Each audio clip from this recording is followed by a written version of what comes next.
पढ़ेंगे, ठीक है ना। तो क्या है कि टेंस, टेंस का मतलब क्या होता है? काल। काल मतलब क्या है कि समय। किसका बोल होगा?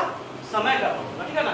तो टेंस यदि करेगी, टेंस मतलब क्या है? क्रिया को करने में जो समय लगता है उसे हम क्या कहते हैं? टेंस कहते हैं। क्रिया को करने में जो समय लगता है उसे क्या कहते हैं? टेंस कहते हैं। जैसे में क्या है, राम आम खाता है। क्या? राम आम खाता है, राम आम खाया था, राम आम खाएगा। कोई दिक्कत? और उसके बाद क्या है कि टेंस तीन प्रकार के होते हैं। कितने प्रकार होते हैं टेंस? तीन प्रकार के हैं। नंबर एक होता है प्रेजेंट टेंस मतलब वर्तमान काल, दूसरा पास्ट टेंस मतलब भूतकाल, तीसरा फ्यूचर टेंस मतलब भविष्य का। तो हम प्रेजेंट टेंस की बात करेंगे। प्रेजेंट टेंस क्या है कि वह क्या है कि यदि कोई कार्य वर्तमान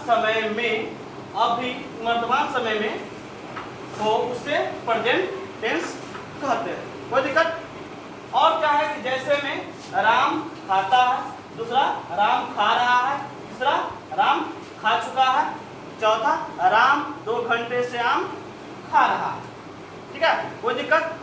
यहाँ पर हम क्या है कि टेंस की बात जाने, प्रेजेंट टेंस की बातें जाने। तो प्रेजेंट टेंस का भी क्या है, एक पहचान होता है कि जिसके क्रिया के अंत में है हूँ लगा रहेगा तो क्या हो जाएगा?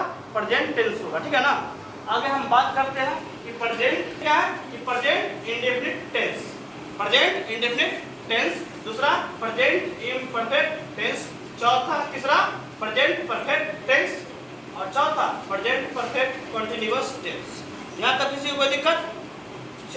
अगले क्या है कि प्रेजेंट इंडेफिनिट हम किसे कहते हैं? प्रेजेंट इंडेफिनिट के बारे में हम जानेंगे।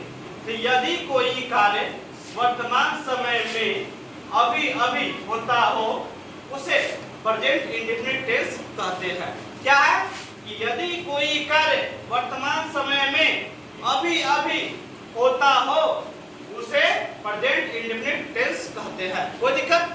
अगले बात जो है कि पहचान। क्या है? पहचान। पहचान को हम इंग्लिश में क्या बोलते हैं? Face value. क्या बोलते हैं? Face value. ठीक है ना। यदि कार्य की क्रिया के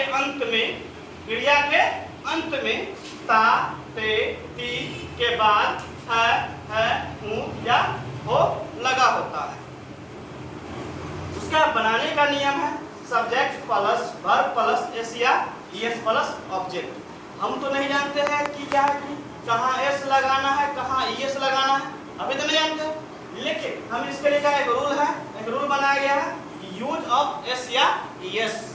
नोट, यदि सब्जेक्ट थर्ड पर्सन का सिंगुलर नंबर, किसका? थर्ड पर्सन का सिंगुलर नंबर, और सिंगुलर नंबर क्या होता है? ही सी इट नेम। क्या होता है?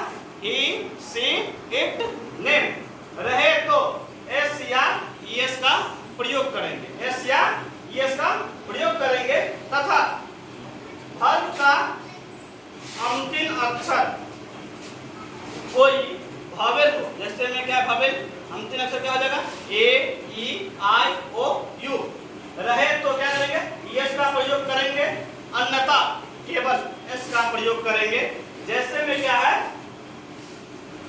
जैसे में आपको है कि राम घर जाता है, राम घर जाता है तो राम का स्पेलिंग क्या होता है? R A M. तो राम क्या है? राम क्या है? राम क्या है? राम जो है वो थर्ड पर्सन का सिंगुलर नंबर है, उसके संग क्या है? उसका जाना क्या है कि वर्ब है। तो जाना का स्पेलिंग क्या होता है? गो। अब क्या हम बतलाएं कि यदि वर्ब का अंतिम अक्षर कोई भावेल हो तो किस इसका प्रयोग करेंगे? किस का प्रयोग करेंगे? ईएस का प्रयोग करेंगे। क्या हो जाएगा? गोज। कहाँ जा रहा है? घर। To house. टू हाउस लिख दीजिए, होम लिख दीजिए। ठीक है ना। अगला क्या है कि हम किताब पढ़ते हैं, हम किताब पढ़ते हैं। तो हम का स्पेलिंग क्या होता है? वी। वी क्या है कि सब्जेक्ट थर्ड पर्सन में कोई है नहीं है, तो इसके स्पेलिंग क्या हो जाएगा? पढ़ना का spelling read, R E A D read. किताब का क्या होता है? यूं सकते हैं, इसलिए हम ए लगाएंगे, उसके बाद बुक। ठीक है, आप लोग समझ गए?